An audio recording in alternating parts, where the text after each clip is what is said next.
It was one of those evenings in Baker Street when the rain had set in with a dull, persistent drizzle, the kind that blurred the outlines of the street lamps and left the cobblestones glistening with reflections of light. The fire in our sitting room was reduced to a bed of embers, and Sherlock Holmes lay stretched upon the sofa, his eyes half closed, his fingers interlaced across his chest, as if the whole world had conspired to bore him. I had been reading one of the medical journals that occasionally occupied my attention, but even the liveliest of professional debates seemed dull against the heavy silence that hung between us. It was broken only by the occasional rattle of the rain against the window pane and the restless creak of Holmes shifting his long limbs. "You are thinking of a case that refuses to present itself," I ventured at last, unable to bear his silence. Holmes opened one eye, then the other, and gave a languid smile. "My dear Watson, the absence of a problem is itself a problem. The brain, like a bow, must be kept taut or it loses its elasticity. Tonight I find myself in danger of slackness. You may take comfort in the weather," I suggested. "This sort of evening is sure to produce quarrels, accidents, or perhaps even thefts before long. London never rests entirely." "True," he murmured, "yet my appetite demands something more flavored. I crave a puzzle, one that challenges the faculties, not a mere brawl in Whitechapel or a drunken squabble in the Strand." He stretched, his lean figure more gaunt in the dim light. "But one must wait for the fish to leap before the hook can be set." As though in answer to his words, Mrs. Hudson appeared at the door with a silver tray, upon which lay a sealed envelope, its wax broken but the paper otherwise intact. A message just delivered. "Mr. Holmes," she said. Holmes sat up at once, his languor replaced by that electric energy that always heralded his interest. He took the envelope, sniffed the paper, then unfolded the letter with deliberate care. His brows rose. "Watson," he said after a moment's silence, "the fish has leapt." I laid aside my journal. "Something of importance? Read for yourself." He handed me the letter. The handwriting was firm but uneven, as if the writer had been under great agitation. The words, written in ink that had blotted in places, ran thus: "Mr. Sherlock Holmes, I implore your immediate assistance. I am Sir Reginald Ashcroft of Ashcroft Hall in Surrey. My household has been beset by disturbances of the most alarming nature. At midnight every night the corridors of my house are filled with whispers, low, insistent voices that none can trace. The servants have fled in terror. My daughter has fallen into a state of nervous collapse, and I myself can endure no more. Some say it is a curse upon my family, others that spirits of the dead walk again. I cannot believe such things, yet the phenomenon defies all reason. I beg you to come, for I fear madness or ruin will soon overtake us."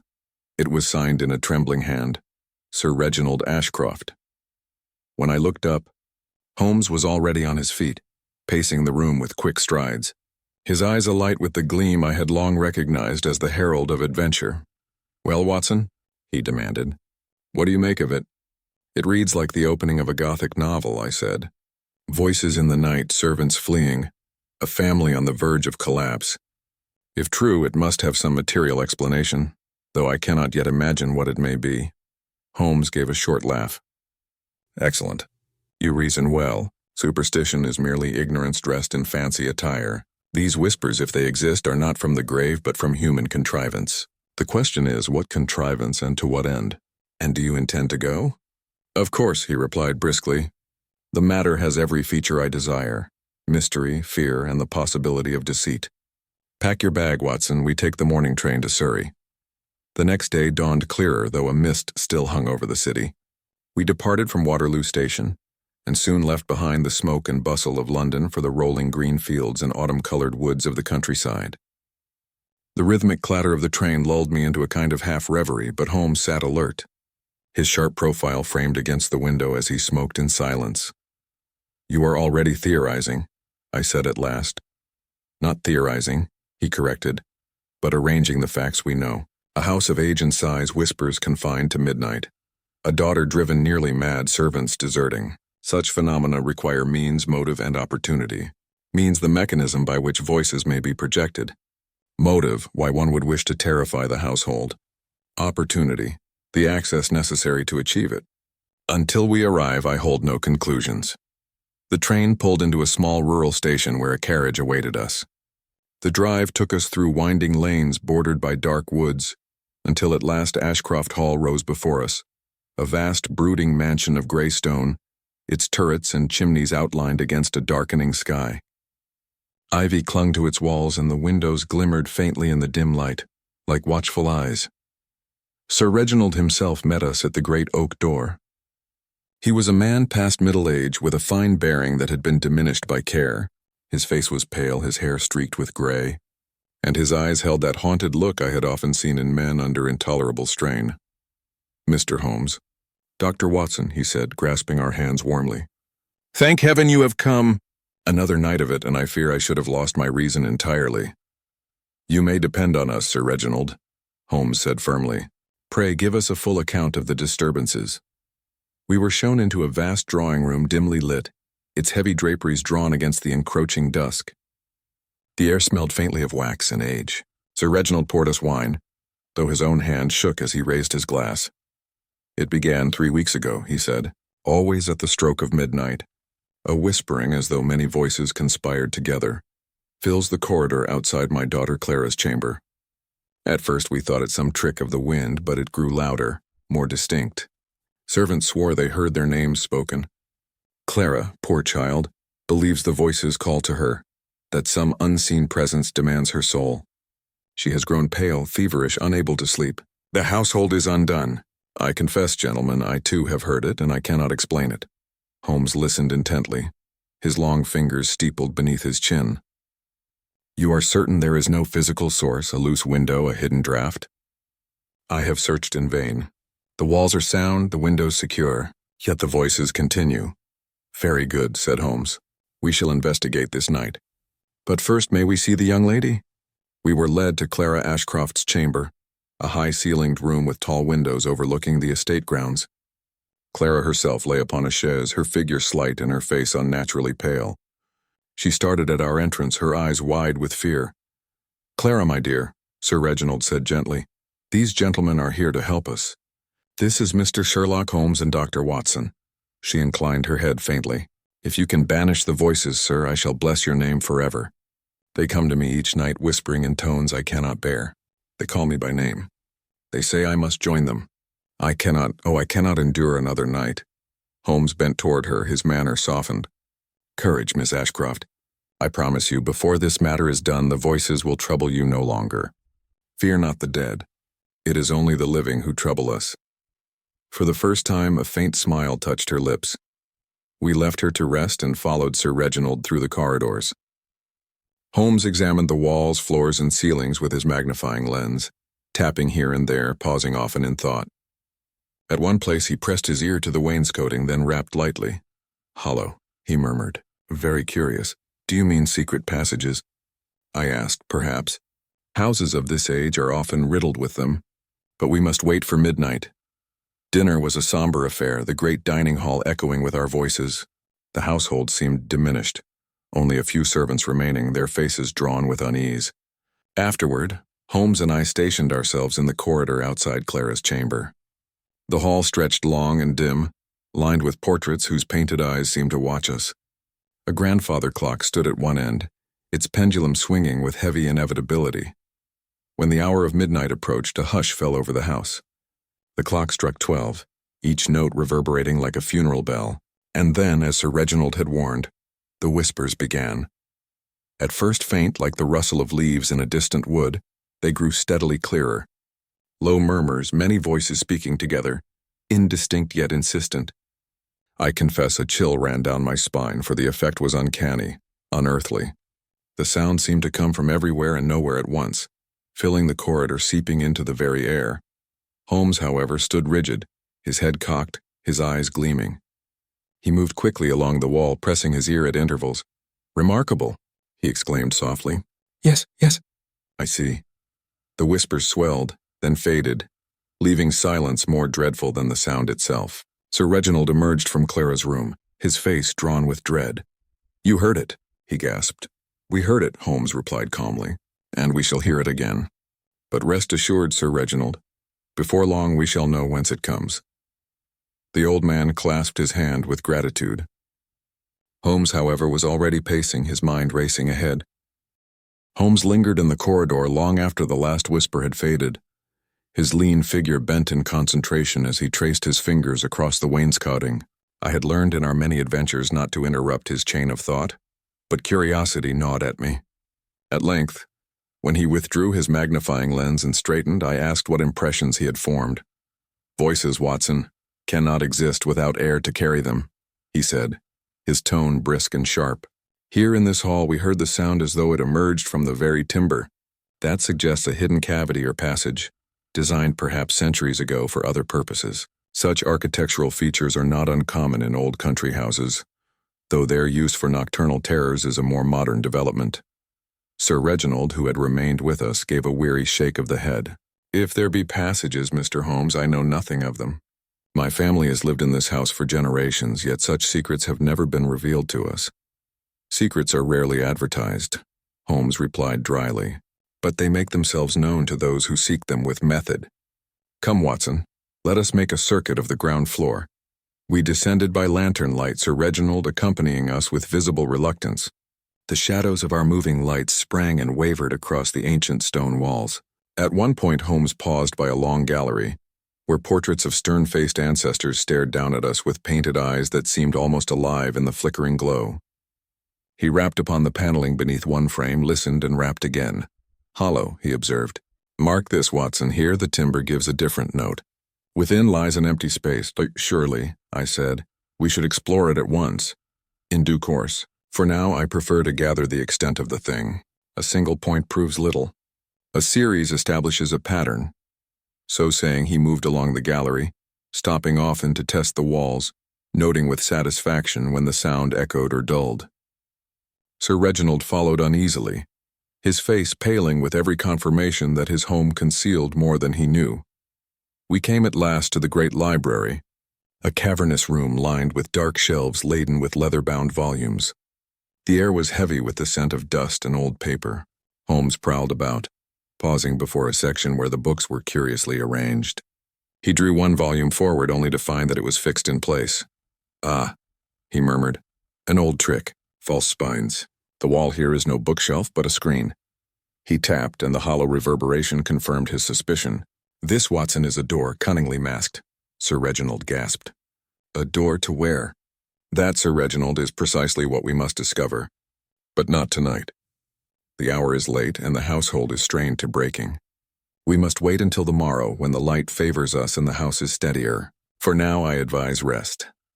I confess I was not sorry to hear it, for the thought of venturing into some hidden passage while the echoes of those unearthly whispers still lingered in my ears was hardly comforting. We returned to our chambers, but my sleep was fitful, disturbed by half-formed dreams of shadowy figures calling to me through endless corridors. At breakfast the next morning, Holmes was his usual brisk self, devouring toast and coffee as though we had not been prowling darkened galleries mere hours before. Sir Reginald, by contrast, looked haggard, his eyes bloodshot from a sleepless night. Clara did not appear. Her father reported she had suffered another spell of feverish terror. "We must proceed without delay," Holmes declared. "Watson, fetch your lantern. Sir Reginald, kindly show us where the household records are kept. Old deeds, maps, architectural plans, anything of that nature." We were led to a cabinet in Sir Reginald's study, where a heap of yellowed parchments and brittle papers lay in confusion. Holmes set to work with eager fingers, sifting through the documents with the precision of a man searching for a single thread in a tangled skein. At last he produced a faded plan of the house, its ink smudged with age but still legible. "Observe," he said, spreading it across the desk. "Here, the library. And beside it, note this narrow chamber unlabeled running the length of the gallery. No doorway marked. Yet the dimensions of the hall we saw last night leave no doubt that such a space exists. The so-called whispers, Watson, originate here. Then the voices are produced by someone concealed within that chamber?" I asked. "Precisely. The walls act as conduits, carrying sound into the rooms beyond." "Ingenious, is it not? But the real question is, who profits from such a deception?" We wasted no further time. Lanterns in hand, Holmes led the way to the library once more. He examined the false bookshelf with his lens, pressing at intervals until his fingers found a narrow seam. With a sharp tug, a section of the wall swung inward on hidden hinges, revealing a black void beyond. Sir Reginald recoiled, crossing himself. "Good Lord. I never knew." Few masters know every artery of their own house, Holmes said, stepping into the darkness. Come, Watson. The passage was narrow, barely wide enough for one man at a time, the air stale and thick with dust. Cobwebs hung from the ceiling, brushing against our faces as we advanced. The walls were of rough stone, the floor uneven beneath our feet. Our lanterns cast wavering circles of light that seemed swallowed almost at once by the gloom. Holmes moved with eager strides, pausing now and again to examine marks upon the walls. See here, Watson. Scratches. Recent. Someone has been using this path frequently. We came upon a small chamber midway along, its walls pierced with narrow slits that opened into the gallery beyond.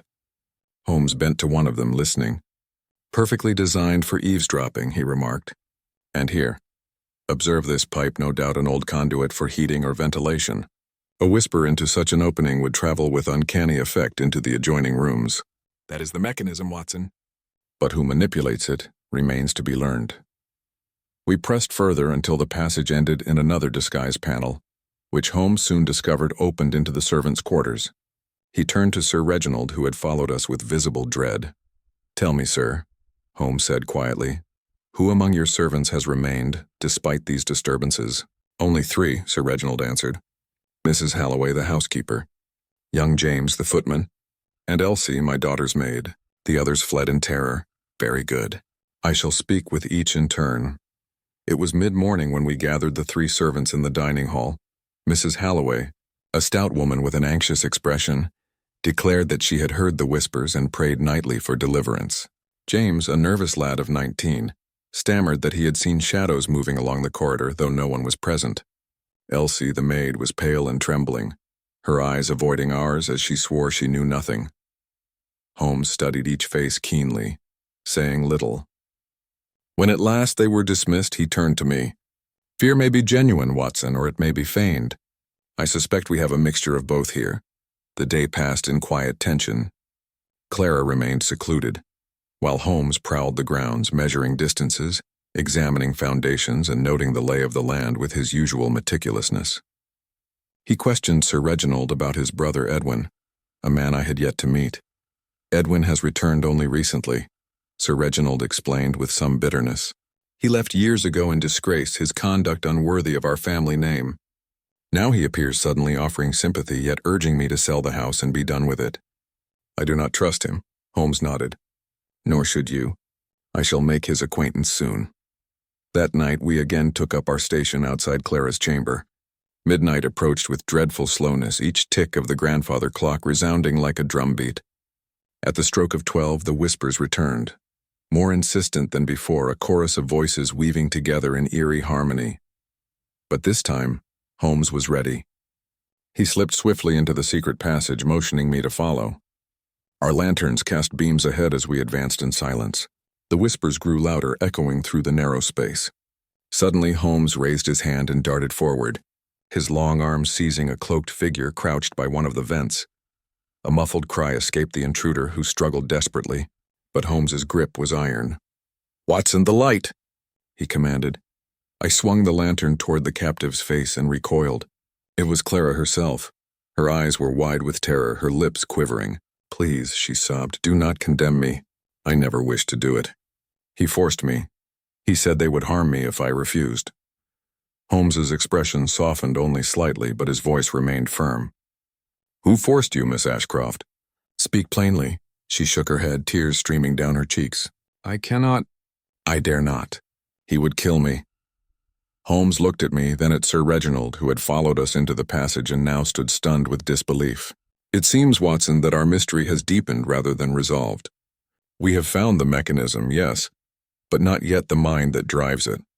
That, I fear, will require another night." Clara's tears glistened in the dim lamplight, the shadows of the narrow passage clinging to her pale face like a shroud. Her slender figure trembled in Holmes's grasp, her sobs breaking against the stone walls as if the house itself absorbed her misery. Sir Reginald stood frozen, his hand gripping the edge of the panel for support, his lips moving but no words escaping. The silence that followed her confession was thick and dreadful, pierced only by the faint rattle of the wind outside. Holmes, ever composed, released her arm, but kept his sharp gaze fixed upon her. Miss Ashcroft, he said quietly, no phantom could compel you to creep into these hidden corridors at midnight. Flesh and blood compelled you. Tell us who has so influenced you. She buried her face in her hands, her voice muffled. You cannot understand. He threatened me. He said my father's life would be forfeit if I resisted. I could not let harm come to him. Sir Reginald, regaining his voice, stepped forward with a cry. Clara, what madness is this? Who dared to threaten you? By heaven, I shall strike him down with my own hands. Holmes raised a calming hand. Violence, Sir Reginald, would serve only to drive our quarry into hiding. We must proceed with caution if we are to uncover the full extent of the plot. Your daughter's fear is genuine, but we must replace fear with clarity. He turned back to Clara. Miss Ashcroft, listen well. You are safe now. You are under my protection and that of the law. No harm shall come to you or your father if you confide in us. The shadows lose their power once named. Clara lifted her tear-streaked face, her lips trembling as though she longed to speak but could not summon the courage. At last she whispered, It is Edwin, my uncle. He came to me one night weeks ago. He said the house was cursed and that unless I did as he instructed, the curse would fall upon father. He forced me into these passages, made me whisper into the vents, told me it was the only way to appease the spirits. I did not want to believe him, but his words, they filled me with dread. And when the voices spread terror through the house, he told me it was proof the curse was real. Sir Reginald staggered as though struck, his face blanching. My own brother, using my daughter for such devilry? It cannot be. Holmes's expression hardened, though his voice remained calm. It not only can be, Sir Reginald, it is. And more besides. The design here is not supernatural, but criminal. Edwin's scheme is to unseat you from this house by making it appear uninhabitable, leaving him free to seize what he believes hidden within these walls. The use of your daughter was a most cruel expedient, exploiting her filial devotion, but mark my words, we have not yet uncovered the full breadth of his intention. Clara clung to her father, sobbing against his shoulder, while Sir Reginald muttered words of comfort, though anguish lay heavy upon his voice. Holmes extinguished his lantern and urged us to return to the safety of the visible rooms. We shall not confront him tonight, he explained as we emerged into the library. It would only alert him to our knowledge. Instead, we must watch and listen and prepare the net into which he will walk of his own accord. That night, though I retired to my chamber, sleep was a stranger to me. The image of Clara whispering into those dreadful vents haunted me, mingled with the thought of a man so base as to manipulate his own niece in service of greed. I paced the floor until the small hours, pausing often at the window to gaze out upon the moonlit lawns, where the shadow of the house stretched across the earth like a giant hand. At breakfast, Holmes appeared invigorated, his appetite keen, his manner brisk. Today, Watson, he announced, we shall make the acquaintance of Mr. Edwin Ashcroft. A spider cannot resist a fly that blunders near its web. Edwin entered soon after as though summoned by fate. He was a man of middle years, his hair streaked with gray, his figure leaner than his brother's but still upright. His features were sharp, his eyes keen and restless, and his smile one of those half-formed expressions that conceal more than they reveal. Ah, he said smoothly, bowing to us, the famous Mr. Holmes and his companion. I have heard of your exploits, sir. No doubt my brother has summoned you to dispel our little family ghost. Something of the kind, Holmes replied casually, his gaze studying Edwin's every movement, though I confess the phenomenon interests me more than any spirit tale. You believe I understand that the house is cursed? Edwin spread his hands, his expression grave. How else can one explain it? Whispering voices, shadows without source, terror in every corridor. I have urged Reginald again and again to sell this accursed place, to leave before tragedy falls. But he clings to it as though it were his soul itself. Holmes smiled faintly. And what of you, sir? Would you purchase the estate? Were your brother willing to part with it? Edwin gave a short laugh. Purchase? No. I have no such means, nor would I care to own a house so steeped in gloom. His eyes flicked briefly to Clara, who sat pale and silent beside her father. I thought I saw a shadow of threat in that glance, quickly concealed, but Holmes missed nothing. When Edwin had departed, Holmes leaned toward me. There, Watson, speaks the villain who seeks to wear a mask of concern. His very eagerness to promote the sale betrays him. But patience, we must have evidence before the law will tighten its grip. The day that followed was consumed by preparation. Holmes instructed Sir Reginald to behave as though still troubled but unwary, while Clara was encouraged to remain secluded in her chamber, free from Edwin's influence. Holmes and I spent the afternoon within the hidden passage, examining every slit and pipe. At several points, Holmes placed scraps of paper and dustings of chalk, subtle traps to detect movement. A mouse may run unseen, he explained, but it cannot pass without leaving trace. By evening, the stage was set. Holmes concealed himself once more in the passage, while I stationed myself with Sir Reginald near Clara's room. Midnight struck and the whispers rose again, but weaker this time, faltering as though their source were uncertain.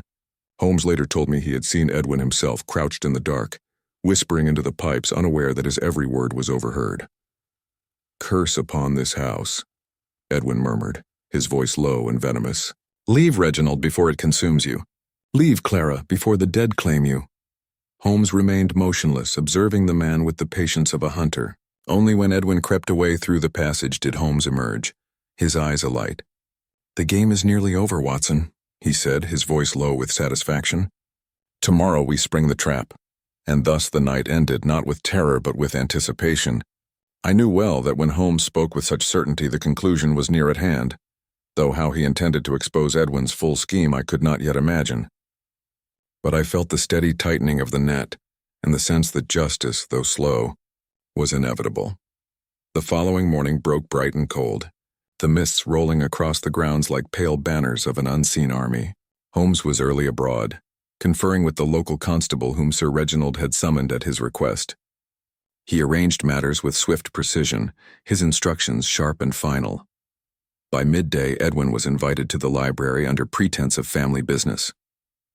There, with the constable in attendance, Holmes confronted him with the evidence, the chalk disturbed, the scraps of paper displaced, the very whisperings that Holmes himself had heard issuing from his lips.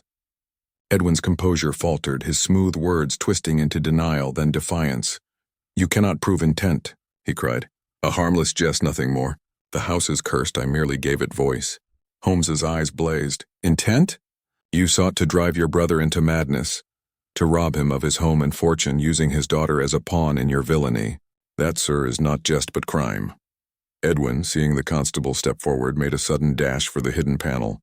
Holmes moved faster, seizing him by the arm and hurling him back into the room with such force that he sprawled upon the carpet, his face contorted in rage. Shackles were fastened and the game was ended. Clara, upon hearing of his arrest, wept once more, this time with relief. Sir Reginald, his dignity restored, clasped Holmes's hands with gratitude beyond words. As for Holmes, he accepted their thanks with his customary reserve, already turning his mind toward the analysis of the case in its entirety. "Watson," he said that evening as we prepared to leave Ashcroft Hall, "this has been but a prelude. Edwin's scheme was crude, though cruelly executed, yet I suspect we have not uncovered all that lies within these walls. The house itself may yet hold secrets older and darker than any man's plot. That shall be our next task, should we choose to take it." His words lingered with me as I gazed once more upon the brooding facade of Ashcroft Hall. The whispers had been silenced, the villain unmasked, yet a sense of mystery still clung to the stones, as though the house had not yet surrendered all its truths. And in Holmes's eyes I read the certainty that our work here was far from complete. The chill of dawn lingered on the air as we took our leave of the library, the weight of the night's events still pressing heavily upon every corner of Ashcroft Hall.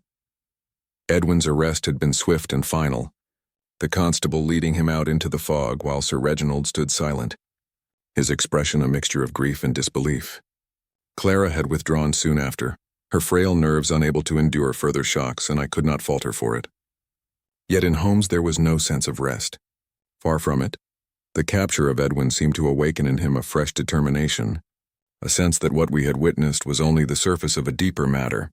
"You observed, Watson," he said to me quietly as we lingered in the dim corridor, "that Edwin's scheme, though wicked, lacked refinement.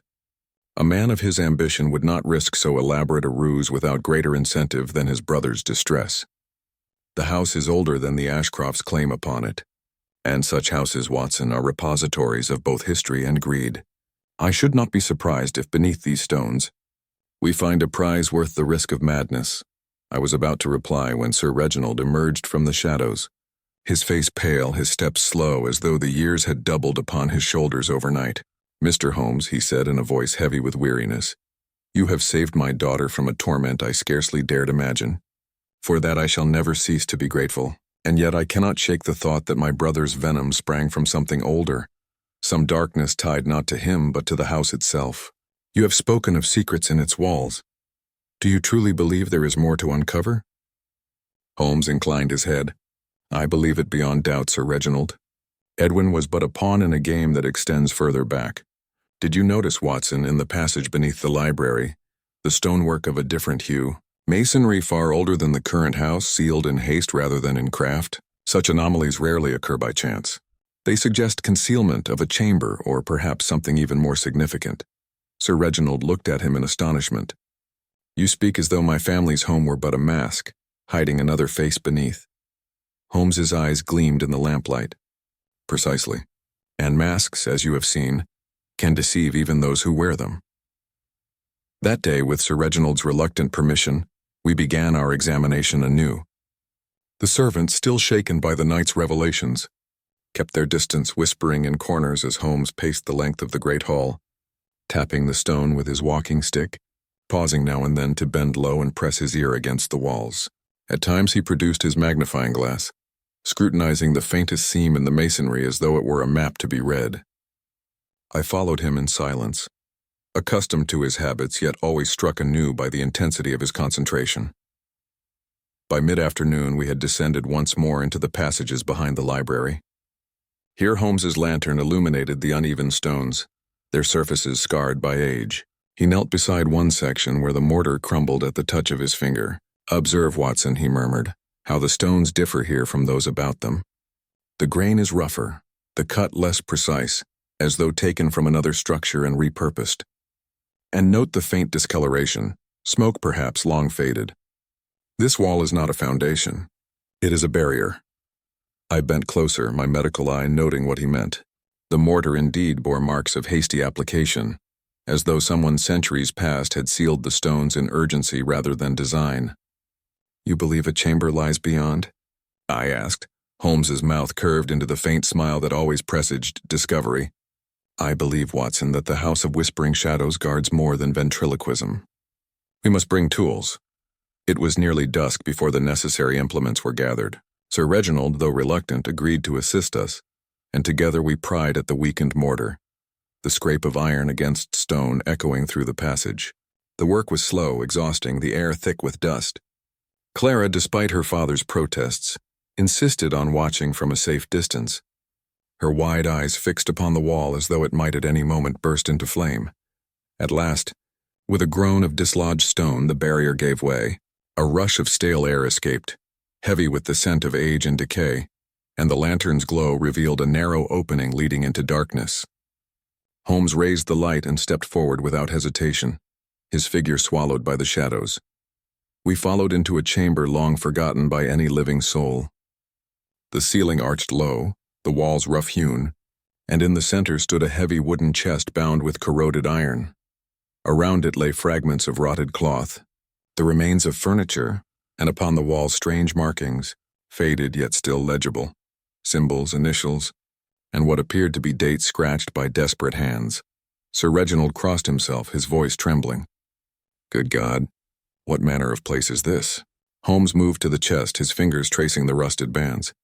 "A hiding place, Sir Reginald. Perhaps a prison. Perhaps a treasury. Let us see what our phantom predecessors sought so fervently to conceal." With careful effort, we forced the chest open. Inside lay not jewels nor gold, but bundles of parchment, their edges yellowed and brittle with age. Holmes lifted one gently, his eyes scanning the ink that had darkened to brown. "Watson," he said softly, "these are deeds, charters, letters. The earliest date I discern is from the reign of Charles I. Here, records of land transactions. Here, mention of a dowry. And here, a confession." He read aloud in a voice hushed yet intense. "I, Edmund Ashcroft, do swear upon my soul that the voices which plague this house are of my own making, contrived through pipes and secret ways that none may suspect the true crime within. For I have slain my brother in secret and buried him beneath the stones of the east wing. Let no man ever discover what lies hidden here, lest the blood cry out for vengeance." Sir Reginald gave a cry and staggered back against the wall, his face ashen. Clara gasped. clutching her father's arm. Holmes laid the parchment carefully aside. So you see, the whispers of Ashcroft Hall are older than Edwin's ambition, a family legacy perpetuated by fear. The first Edmund Ashcroft murdered his own kin, and, in his desperation to conceal the deed, devised these passages and pipes to create phantoms that would ward off discovery. Over centuries the truth was forgotten, leaving only legend. Edwin stumbled upon the system and, seeing opportunity, sought to use it for his own gain. The horror of the revelation sank upon us like a weight. Sir Reginald covered his face with his hands, his voice breaking. To think that my family's name rests upon blood and deceit, that my daughter was nearly destroyed by an echo of a centuries-old crime. Holmes's tone softened, though his words were firm. The sins of the dead bind only those who let them. You are not your ancestor, Sir Reginald, nor is your daughter bound to his curse. You may bury these whispers once and for all, but only by bringing the truth into the light. For a long time none spoke. The chamber filled only with the sound of our breathing and the faint drip of water from unseen cracks. At last Sir Reginald straightened, his resolve renewed. You are right, Mr. Holmes, the truth must be known, however dark. These documents shall be preserved, not hidden, and the passages sealed that no other may twist them to vile ends. Holmes nodded. That is wisely said. But take care. Such truths once revealed may alter the esteem of society. Prepare yourself for both reproach and sympathy. That night, as we emerged once more into the open air, the house seemed changed. The shadows were no less deep, the wind no less mournful, but there was in the silence a sense of release, as though the house itself were relieved of a burden carried too long. Clara, walking between her father and myself, whispered, "It is over, is it not? Truly over?" Holmes, lighting his pipe, regarded her with that enigmatic calm that was his hallmark. "The voices, Miss Ashcroft, are silenced. But whether peace has returned, that lies not in the stones, but in the hearts of those who dwell within them." Later, in the solitude of my chamber, I reflected on all we had uncovered, the greed of Edwin, the terror of Clara, the ancient crime of Edmund Ashcroft. The house had indeed been a place of whispering shadows, but those whispers had sprung not from spirits but from the darker corners of human nature. And I thought to myself, not for the first time, how strange it was that the sharp mind of one man could strip away centuries of fear with nothing more than reason, observation, and the unyielding pursuit of truth. Holmes did not sleep that night. I saw the light beneath his door until morning, and when at last we departed Ashcroft Hall, he spoke only once upon the matter, his voice low and reflective.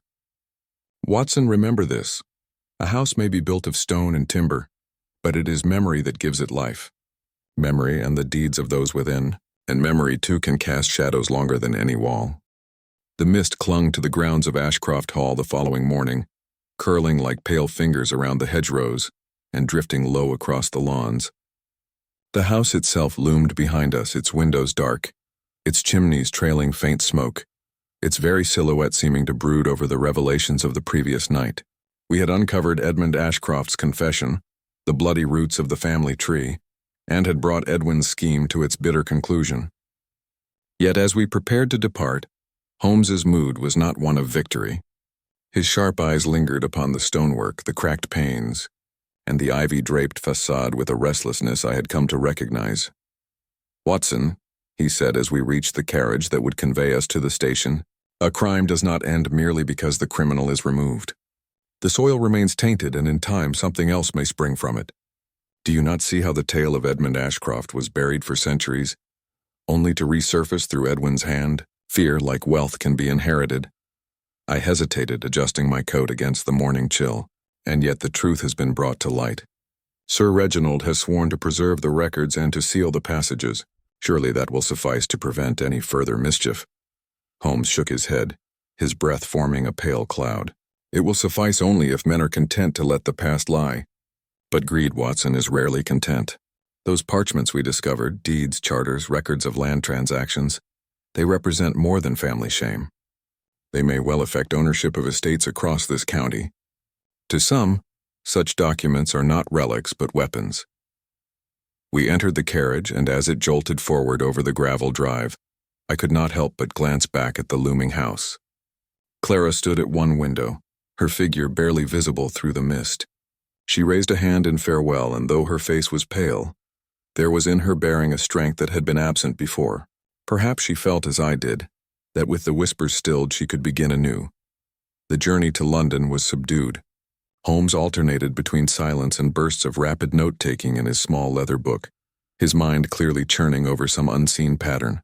I, for my part, struggled against weariness, the weight of the past days pressing upon me until the rhythmic clatter of the train lulled me into uneasy dreams. When I awoke, Holmes was watching me, his eyes bright with the gleam that signaled the hunt was far from over. "Watson," he said quietly, "we may yet be drawn back to Surrey before long. Mark me, the House of Whispering Shadows has not spoken its last." In Baker Street, the familiar comfort of our rooms seemed a balm after the oppressive gloom of the hall. Mrs. Hudson fussed over us with tea and scones, lamenting the pallor of my face and the restless gleam in Holmes's. But even she, for all her homely wisdom, could not dispel the unease that lingered between us. Holmes spent the evening poring over the parchments we had brought with us at Sir Reginald's insistence, his eyes darting across the faded ink, his fingers tracing the lines with an almost reverent care. At length, near midnight, he looked up from his work. "Watson, here's something extraordinary. This document, dated 1642, refers to a tract of land along the river, land now belonging to the Harwood family. According to this, it was seized unlawfully during the Civil War and granted to an Ashcroft under dubious circumstances. If these records were made public, the Harwoods could lose their estate. Imagine the consequences, the legal disputes, the fortunes at stake." I rubbed my temples, fatigue clouding my thoughts. But surely such ancient claims would hold little weight after so many generations. Holmes smiled thinly. On the contrary, in the hands of a clever solicitor, such documents could be revived with surprising effect. And where fortunes tremble, men grow desperate. Edwin Ashcroft's scheme may be concluded, but others may have their eyes upon these parchments even now. His words proved prophetic sooner than I could have believed. 2 days later, Sir Reginald himself arrived at Baker Street, his face drawn, his manner agitated. He carried with him a sealed envelope which he thrust into Holmes's hands the moment he entered. "This came to me this morning," he said hoarsely. "Read it, Holmes, and tell me what devilry it portends." Holmes broke the seal and spread the single sheet of paper upon the table. The handwriting was bold, slanting, with a flourish at the end. The message was short and chilling. "The whispers are not silenced. Return what you have taken, or the house will speak again. You cannot bury the past. It will bury you." Holmes read the note twice before handing it to me. Sir Reginald paced the carpet, his fists clenched. "You see? Even with Edwin in prison, the torment begins anew. My daughter is half mad with dread. She swears she hears the voices still, though the passages have been sealed. I cannot bear it, Holmes. I cannot bear to see her suffer so." Holmes's expression was grave, but there was no surprise in it. "I warned you, Sir Reginald, that fear, once loosed, is difficult to quell. But this letter, this is the work of a hand that knows too much. Whoever wrote it has knowledge of the parchments, knowledge only a few possess." "Do you mean—" Sir Reginald faltered, his voice barely more than a whisper. "Do you mean there is another conspirator?" Holmes steepled his fingers, his eyes narrowing. "Perhaps not a conspirator, but certainly an opportunist. The past has a way of breeding scavengers, each eager to seize upon what another has unearthed. Edwin was the first, but not the last. Tell me, Sir Reginald, besides yourself, Clara, and us, who has seen these documents?" "No one," Reginald insisted. "They are locked in my study. Only Clara and I possess the key." Holmes tapped the paper. "Then we must consider the possibility that your household is not as secure as you believe. If this letter reached you in London, its author either followed you or anticipated your journey. Either way, we are dealing with a mind bold enough to threaten openly, and cunning enough to cloak itself in the very legend we have dispelled." Sir Reginald sank into a chair, burying his face in his hands. "God help us, Holmes. What must I do?" Holmes rose swiftly, his energy renewed. "You must return to Ashcroft Hall without delay, and you must take Watson and myself with you. Whoever dares to stir the embers of this legend will find the fire consuming him instead. We shall lay the whispers to rest once and for all." And so it was that, scarcely a week after we had left Surrey behind, we found ourselves once more upon the road to Ashcroft Hall. The carriage wheels rattled over frozen ruts, the winter sky lowering above us, the countryside stark and forbidding, Sir Reginald sat opposite, his face drawn with worry. While Holmes smoked in silence, his eyes fixed upon some point far beyond the horizon. As the house came into view through the mist, I felt a shudder pass through me. The great facade loomed like a sentinel of the past, its windows glinting in the weak light, its chimneys trailing smoke into the cold air. Clara met us at the door, her eyes wide, her hands trembling as she clung to her father's arm. "They have begun again," she whispered, her voice scarcely audible. "Last night the voices returned. They called my name just as before." Holmes studied her with piercing intensity, then glanced at me. "Watson, observe carefully." We sealed the passages ourselves. No mortal voice could have traversed those walls, and yet she hears them. This is no ghostly visitation, but something far subtler. We must determine whether it is trickery, suggestion, or some new device altogether. That night, as the lamps guttered low and the house sank into silence, we kept vigil once more. Clara retired early, pale and trembling, while Sir Reginald sat with us in the library, his nerves taut as violin strings. The wind moaned about the gables, and the fire cast long shadows upon the walls. Midnight came and went, and still there was only silence. Then, faint as a breath, a whisper stirred in the corridor outside. Holmes was on his feet in an instant, his finger pressed to his lips. The whisper grew clearer, words indistinct yet undeniably human, rising and falling in the cadence of speech. Sir Reginald half rose, his face ashen. Holmes moved swiftly, striding to the corridor, his lantern raised. I followed close behind, my heart pounding. The sound led us toward the east wing, where the walls had once concealed Edmund Ashcroft's dreadful secret. There in the darkness the whisper ceased. Holmes knelt, his lantern casting light upon the floor. His fingers brushed the flagstones, then darted to a faint thread stretched across the passage, scarcely visible even in the glow. He snapped it between his fingers, and at once the whispering ceased as though a curtain had fallen. He straightened, his eyes alight. "A clever trick, Watson. A thread, a bellows, and a hidden reed pipe. Crude but effective in the right atmosphere. Someone has gone to no small effort to revive the legend." Sir Reginald, trembling, whispered, "But who? Edwin is in prison. Who could do this?" Holmes's gaze hardened, his voice low. "That, Sir Reginald, is the question we must answer, and I fear the answer lies not only within these walls but in the history we have disturbed. The whispers have found a new tongue, and unless we unmask it swiftly, the house will never know silence." The thin thread Holmes had severed still clung to his fingers, the fragile strand quivering like the last nerve of a dying creature. Its significance was not lost upon me.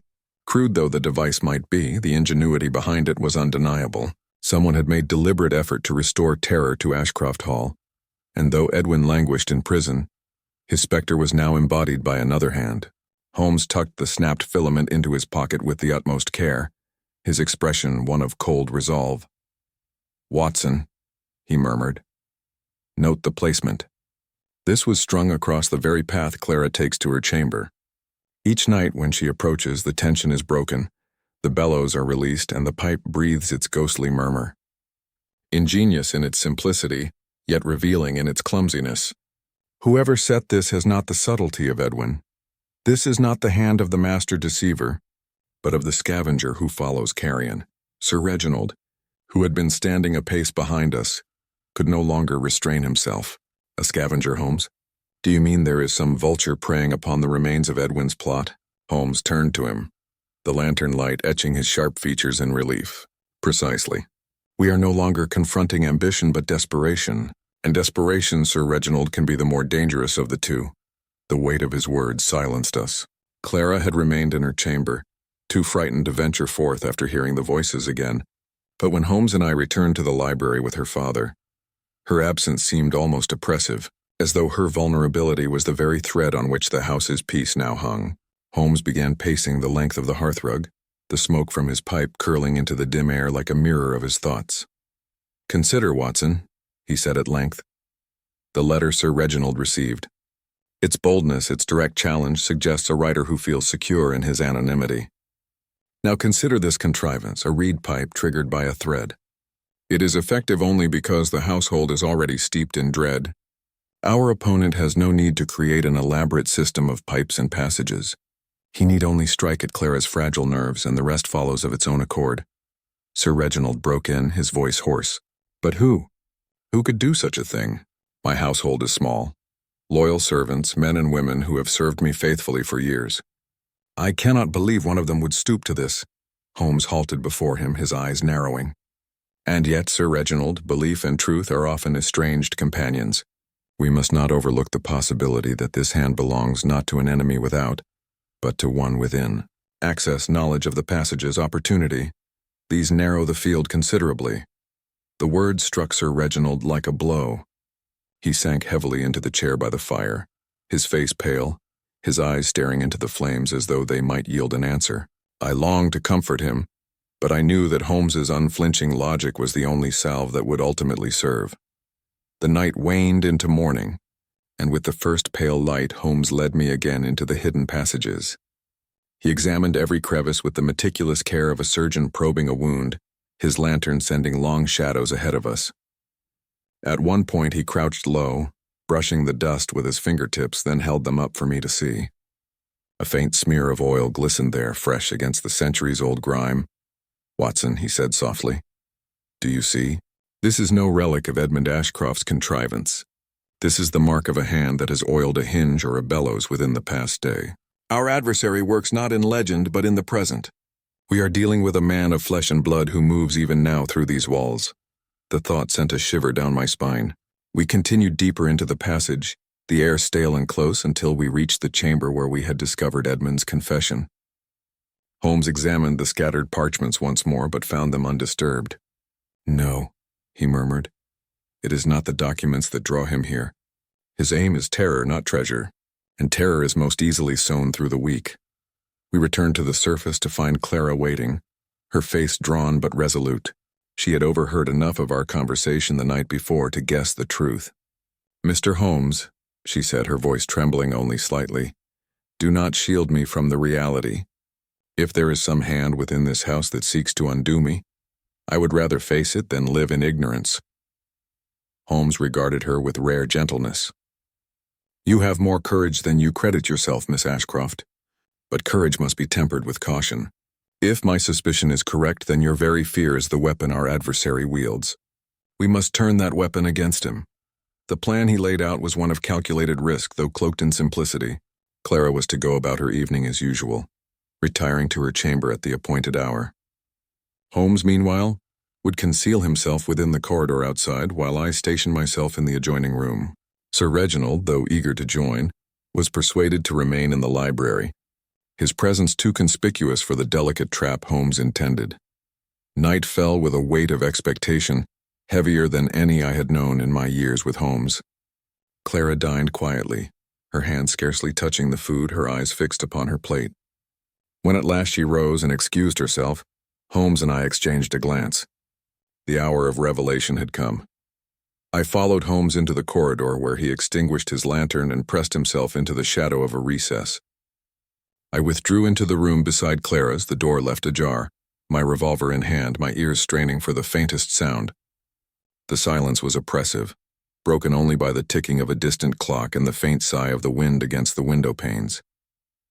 Minutes passed, then a quarter of an hour.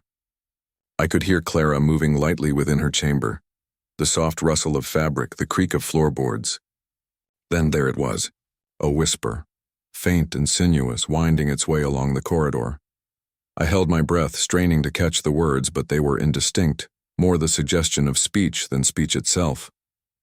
Yet Clara heard them, for I caught the faint gasp from her chamber, the sound of her rising quickly from her chair. In that instant, Holmes sprang from his hiding place. I heard the swift scuffle of feet, the sharp cry of surprise, then Holmes's voice, clear and commanding. "Hold, sir! Your masquerade is ended." I rushed into the corridor to find Holmes grappling with a figure cloaked in dark garments, the hood pulled low over the face. The man struggled fiercely, but Holmes's wiry strength held him fast. With a sudden wrench, Holmes tore back the hood, and the face revealed beneath sent a shock through us all. It was not a stranger, nor some lurking vagrant, but one of Sir Reginald's own household, the steward, a man named Harker, who had served the family faithfully for over a decade.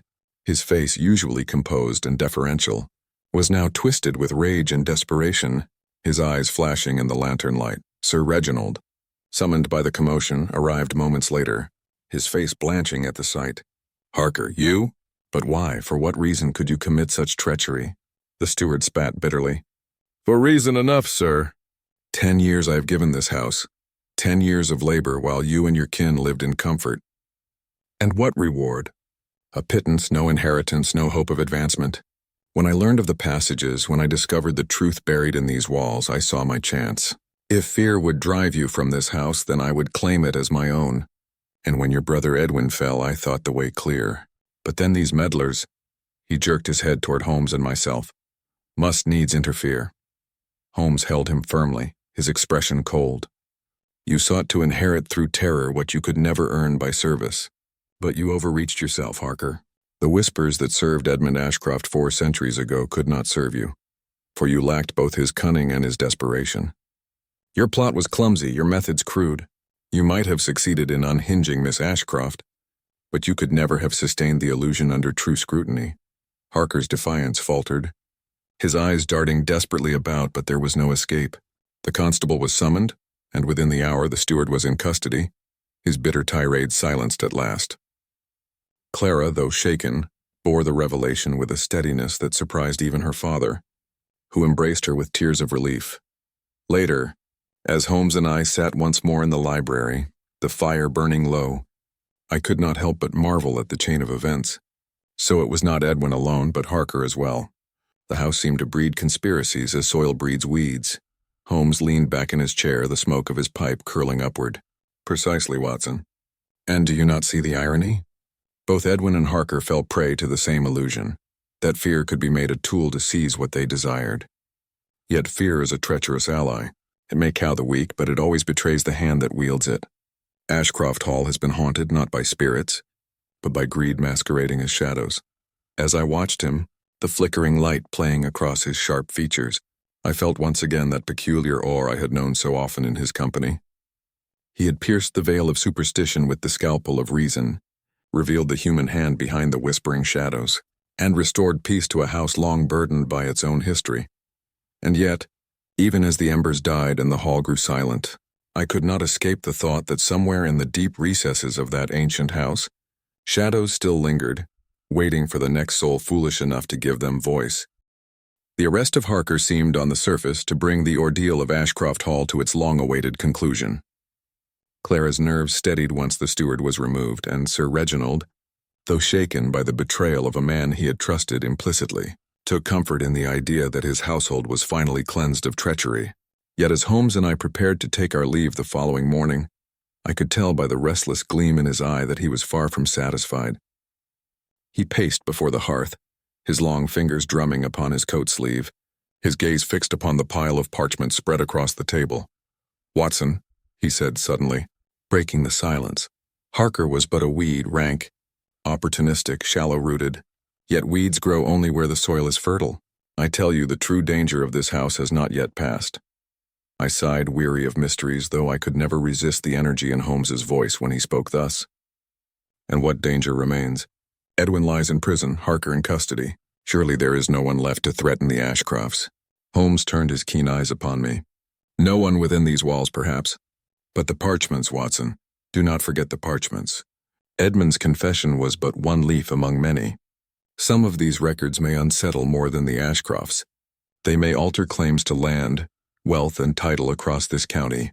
What we hold here is not merely a relic of family shame, but tinder that could ignite a blaze of disputes."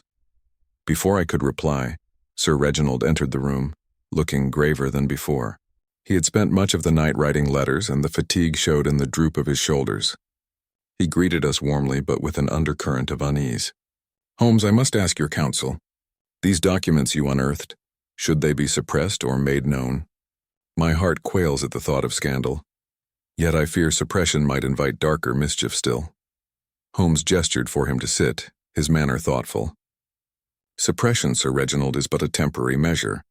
Already Edwin sought to use them, and Harker to exploit their shadow. What assurance have you that others will not follow?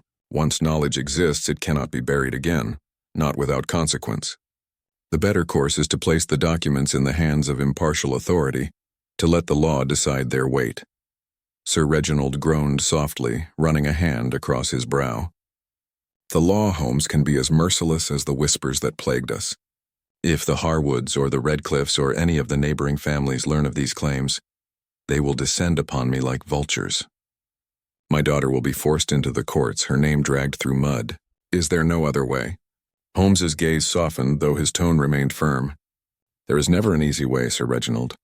But truth, however painful, is always preferable to the festering rod of concealment. Delay will only give others the chance to twist the facts to their own ends. It was clear Reginald disliked the answer, yet he seemed to accept its inevitability. Still, his unease planted a seed of doubt in my mind, one that grew stronger later that afternoon when we ventured into the village. Word of Harker's arrest had already spread, carried on eager tongues from market stalls to tavern benches. Everywhere we went, people whispered of Ashcroft Hall, of its haunted past and its scandalous present. The legend of the whispers, far from being silenced, had grown louder in the retelling. We stopped at the inn, where Holmes questioned the landlord about Harker's comings and goings. The man revealed little beyond that the steward had been seen in quiet conversation with a stranger, some weeks past, a well-dressed gentleman who had taken a room but departed the next morning without giving his name. The description was vague, but Holmes pressed for details until the landlord recalled one telling feature: a silver-headed cane the stranger carried, engraved with what appeared to be a crest. Holmes and I exchanged a look. Such an item suggested wealth and breeding, not the sort of man to consort with a steward in shadows. As we walked back toward the hall, Holmes's expression was one of deepening concentration. "Do you see, Watson?" he said at last. Harker was no solitary schemer. He may have wished to frighten the Ashcrofts from their home, but he was not clever enough to design the use of the reed pipes alone. Someone tutored him, someone who desired the documents but preferred another hand to bear the risk. Harker was but a pawn. The notion unsettled me, for it implied the reach of this affair extended far beyond the hall. That night, Holmes stayed up late examining the parchments again, his thin face drawn and illuminated by the lamp. I drifted into uneasy sleep, only to wake in the small hours to find him still at his work, his fingers blackened with dust, his eyes alight with the fervor of discovery. In the morning, he shared his findings. "Watson, I have traced the crest described by the landlord. It matches that of the Harwoods, and here," he pointed to a faded charter among the papers, "is the reason. This document suggests that the Harwoods estate was granted unlawfully during the turmoil of the Civil War, seized from Ashcroft lands by force of arms. If such a claim were pursued, the Harwoods could lose half their fortune. Do you not see? They have the most to lose and perhaps the most to gain by silencing those who hold this knowledge." I was taken aback. "You believe a Harwood himself approached Harker? That seems a dangerous risk for a man of position. Not a Harwood himself, perhaps, but an agent. A solicitor, a cousin, a confidant, it matters little. The hand that directs need not soil itself with labor. But mark me, Watson, until we know whose hand that is, neither Clara nor her father is safe." Events moved swiftly thereafter. 2 days later, a solicitor arrived at Ashcroft Hall, announcing himself as Mr. Latimer, representing the Harwood family in matters of property and inheritance. He bore himself with the smooth assurance of his trade, his speech measured and his demeanor polite.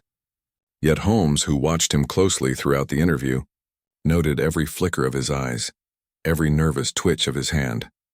Latimer spoke at length of boundary disputes and the importance of preserving harmony among neighboring families, then casually inquired whether Sir Reginald had recently come across any unusual papers in the course of restoring the hall. The question, though veiled, struck with the precision of a blade. Holmes answered for Reginald, his voice cool and measured, offering no confirmation but asking instead whether the Harwoods had lost any such documents themselves. Latimer colored faintly, mumbled some evasion, and soon excused himself with the promise of future calls. The moment he was gone, Holmes's face hardened. "There, Watson, is our man's shadow. Latimer is no harmless solicitor. His interest is too direct, his presence too opportune. He is the link between Harker's crude whisperings and the Harwoods' looming fears." That evening, Holmes laid his plan before us. We would allow Latimer to believe his inquiry had unsettled Reginald, to tempt him into more overt action. Meanwhile, Holmes and I would maintain a watch, ready to intercept any attempt to seize the documents. Sir Reginald agreed reluctantly, though Clara, who had been listening silently, seemed to draw strength from Holmes's certainty. 2 nights later, our vigilance was rewarded. Near midnight, I heard the faint scrape of metal at the study door where the parchments were locked away. Holmes and I, concealed in the shadows of the corridor, moved swiftly. A dark figure crouched before the lock, the glow of a small lantern illuminating his work. With the suddenness of a striking hawk, Holmes leapt forward, seizing the intruder by the collar.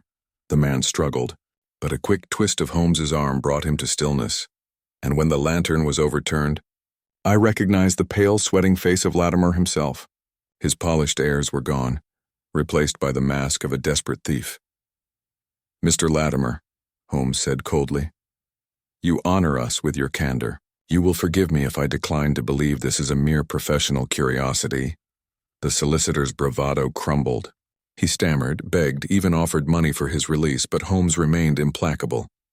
Sir Reginald, roused by the commotion, arrived in time to hear the truth. Latimer confessed that he had been sent by a distant cousin of the Harwoods, a man who feared the old claim might resurface. Harker had been his instrument, lured with promises of wealth if he succeeded in frightening the Ashcrofts into abandoning the Hall. When the confession was complete, Latimer slumped in defeat, his scheme in ruins. Sir Reginald, though furious, seemed relieved that the web had at last been untangled. Clara, her hand upon her father's arm, whispered that perhaps the house might finally know peace. Holmes, however, remained unsmiling. "Peace, Miss Ashcroft, comes not from silence, but from truth laid bare. These documents must be placed in the hands of the courts, however painful the process. Only when the law has spoken will the whispers be silenced forever." As he spoke, I saw in his eyes not triumph, but the relentless clarity of a man who sees further than others, who knows that victory is never final, and that the past, once unearthed, continues to cast its shadow forward. The following morning, arrangements were made to carry the documents to London under guard, Holmes himself insisting upon accompanying them. As we set out once more upon the road away from Ashcroft Hall, I looked back at the looming house, its windows glinting in the pale light. It seemed to me less menacing than before, though still heavy with centuries of secrets. Clara stood at the doorway, her hand raised in farewell, her face serene at last. The journey back to London was cloaked in a peculiar stillness. Sir Reginald had entrusted Holmes with the custody of the parchments, believing, perhaps rightly, that only his vigilance could see them safely delivered into impartial hands. The bundle of weathered documents lay secured in Holmes's valise, its brass locks gleaming faintly under the dull light of the carriage lamp. Though to a casual observer they might have appeared no more than brittle scraps of history, Holmes treated them as if they were dynamite, each page capable of setting off explosions that might ripple through estates, titles, and fortunes. I sat opposite him, watching the faint furrow line his brow as he smoked in silence, his long fingers steepled when they were not clutching the pipe. He was not at ease. I could see it in the way his gaze shifted intermittently to the valise at his side, as though expecting at any moment an unseen hand to strike. At last, unable to restrain myself, I asked the question that had weighed upon me since leaving Ashcroft Hall. "Holmes, do you truly believe these papers can undo the Harwoods or any other family after so many generations? Surely the courts would dismiss such antiquated claims as relics of another age." His eyes flashed in the dim light, sharp and calculating. "You mistake the matter, Watson. It is not the weight of the documents themselves, but the manner in which they can be wielded. A clever solicitor could argue them into relevance or use them as leverage for a settlement. It is not the law alone, but the fear of scandal, the dread of uncertainty that makes such papers dangerous. Families like the Harwoods, whose reputations rest upon centuries of unbroken possession, would go to extraordinary lengths to avoid even the whisper of illegitimacy. That is the true peril. Men will commit folly, sometimes violence, to suppress what might never prevail in court, but could still tarnish their name." I fell silent, sobered by his words. The thought that mere ink and parchment might wield power greater than steel chilled me. We arrived in Baker Street at dusk, the city's familiar clamor rising around us, and Mrs. Hudson fussed about with tea and supper while Holmes laid the valise upon the table as though placing a specimen under examination. The next morning he carried the documents to the offices of a trusted barrister, Mr. Godfrey Holt, whose reputation for discretion and fairness was second to none. Holt, a grave man with silver hair and an austere manner, examined the parchments with growing astonishment. "These are genuine," he murmured at last. "There is no question of their age or authenticity. And the implications, my word, Holmes, if these came before a court, the Harwoods could indeed find themselves in serious jeopardy. It would not undo their estate at once, but it would open the floodgates to endless litigation. The mere threat of such would be enough to unsettle their position." Holmes inclined his head as though confirming a suspicion already formed. "That is why they sought to suppress them through Latimer and Harker. But now with the law apprised, the matter will proceed under public scrutiny. I have no doubt the Harwoods will marshal every resource to discredit the documents and perhaps to discredit those who brought them forward. Be prepared, Holt. This is no mere legal dispute. It is a battle of shadows and whispers carried into the daylight." Within days the storm broke. Word of the parchments spread, whispered at first among legal circles, then shouted in the drawing rooms and taverns of London. The Harwoods issued a public statement denouncing the documents as forgeries and accusing certain parties of conspiring to blackmail them. The newspapers seized upon the scandal, splashing lurid headlines that spoke of the curse of the Whispering House and 4 centuries of Ashcroft's secrets. The legend of the haunted hall, far from fading, now entered every parlor and coffee house, entwined with speculation over property and privilege. Sir Reginald, distressed beyond measure, came to Baker Street almost daily, pleading for guidance. Clara, though she bore herself with calm dignity, could not escape the gossip that clung to her name. Holmes remained unshaken, though I could see in the tightening of his jaw and the increased frequency of his pipe that the case had reached the stage he relished most. The duel not of fists or weapons, but of wits and stratagems. The Harwoods retained a formidable advocate, Sir Alistair Fenwick, a barrister known as much for his ruthless tongue as for his legal acumen. Fenwick wasted no time in constructing a counter-narrative. He declared that the parchments had been planted, that Edwin Ashcroft and the disgraced Steward Harker had forged them in a scheme to ruin the Harwoods and seize their estate. The timing of their discovery, so close to Edwin's downfall, lent weight to the claim. Holmes listened to these accusations with cool detachment, though I could see the faint gleam of amusement in his eyes. "A predictable gambit," he told me. "When truth is inconvenient, attack its bearer. But we shall meet them on their chosen ground." The first hearing was set in the High Court, and Holmes, though not a man of the law, was present in the gallery beside me, his keen eyes darting between witnesses and counsel, noting every detail. Holt argued calmly for the authenticity of the parchments, producing expert testimony on their ink, paper, and seals. Fenwick countered with scorn, pointing to the convenient timing of their discovery, the sordid character of Edwin, and the alleged greed of Sir Reginald. The courtroom buzzed with tension, and I could not help but marvel at the spectacle.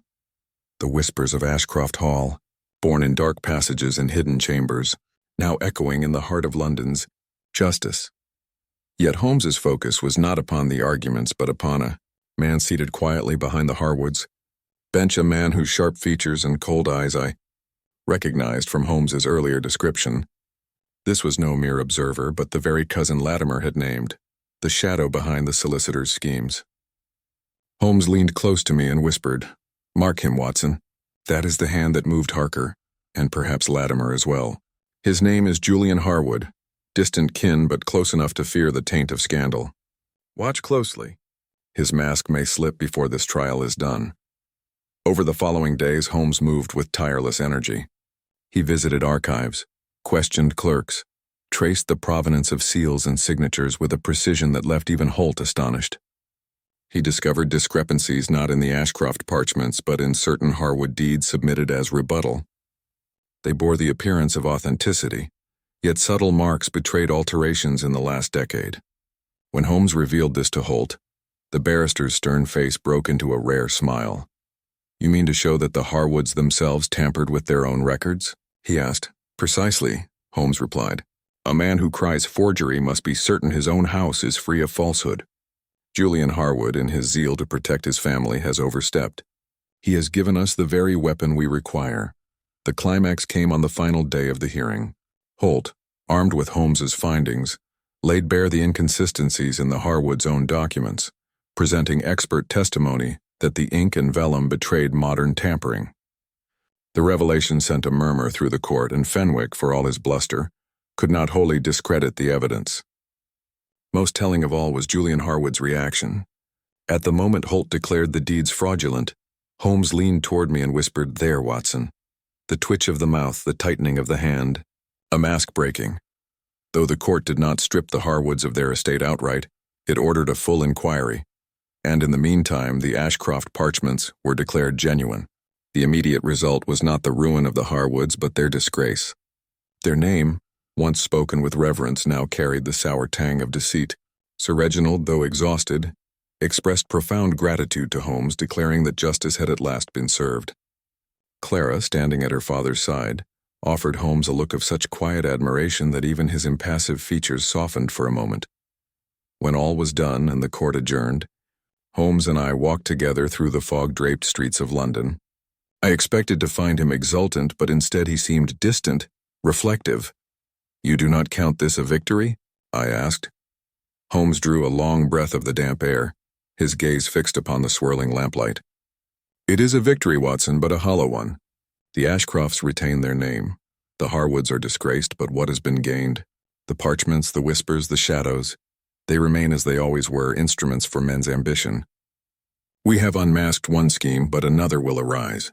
As long as men value power above honor, the past will ever be a weapon."